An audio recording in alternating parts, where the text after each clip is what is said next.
Valve's lawsuit is getting spicy. A new critical filing came in for the class action. It directly states that the groups against Valve are going to run a massive anti-Steam and anti-Valve campaign to get the most attention possible. I went through all the documents from the lawsuit to save you time, so let's go into exactly what happened. For Valve's antitrust lawsuit, which turned into a class action a few months ago, we were just waiting for the next big step. Well, we got it. A new filing came in from the publishers against Valve, which is an opposed motion for amending class period, approving notice of class certification, and entry of notice schedule. Essentially, they're trying to get some guidelines so they can figure out exactly who is affected, and so far, Valve has not objected to the request. So very soon, there will be a huge ramp up for this lawsuit. The new filing goes into how they require a court to direct to class members the best notice that is practicable under the circumstances. Class notice serves to inform absentees who otherwise might not be aware of the proceedings that their rights are in litigation, so that they can take whatever steps they deem appropriate.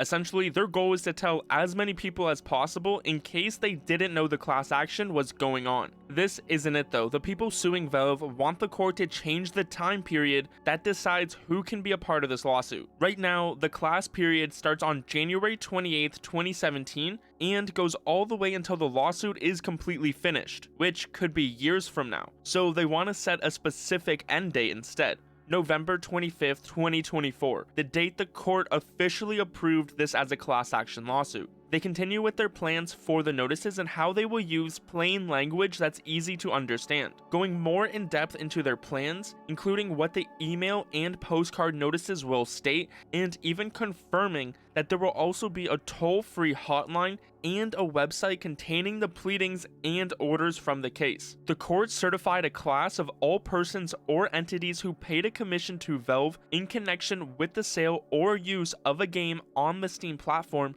during the class period. The target audience for this certification notice plan is essentially businesses and individuals that sold games during that period, which is what they're also trying to change to November 25th, 2024, just to make it more clear. But this wasn't it, they continued. The certification notice plan is tailored to provide the best notice to class members using email and mailed notice for class members whose email and mailing addresses can be identified through reasonable effort, supplemented by a media campaign and dedicated website for those class members who cannot be directly notified, that Valve has maintained and will produce records showing email and mailing addresses where available. Their proposed notice provider group will send an email notice to all class members with known email addresses. The email notice will provide class members with a hyperlink to the case-specific website. The case website will provide more detailed information, including the long-form notice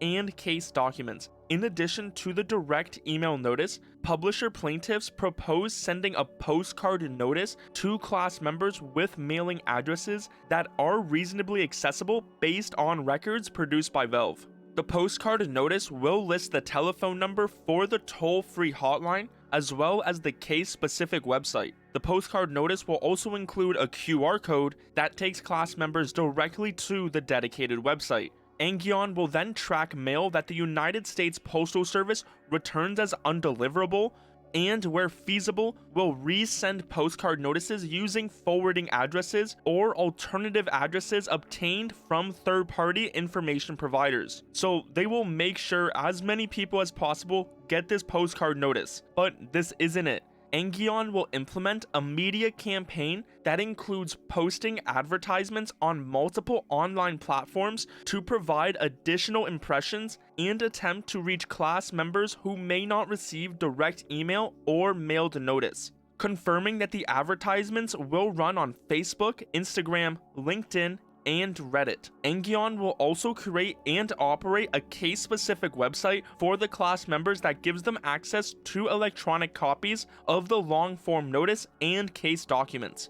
Angion will also establish a toll-free hotline that provides class members with answers to frequently asked questions. Class members will have the ability to leave a voicemail with their mailing address so that Angion can mail them the long-form notice. Now, apart from all of these notice requests that they're trying to set up, the plaintiffs are asking the court to approve a plan and a timeline for telling everyone involved in this lawsuit what's going on. They also want the court to wait before making any big decisions until after this process is done. Today's video is powered by ClashGG, the only place you need to go if you want to dive into case battles. If you use my code WATERCS, you will get 3 free cases, so use my link down below. They also have new game modes like Tiles or Crash for you to test your luck. Deposit with your favorite crypto, cards, or skins, and then cash out your winnings instantly with any crypto or skins. Don't forget the free reigns that are random drops for you to get even more rewards. Claim your 3 free cases on clash.gg with code WATERCS today.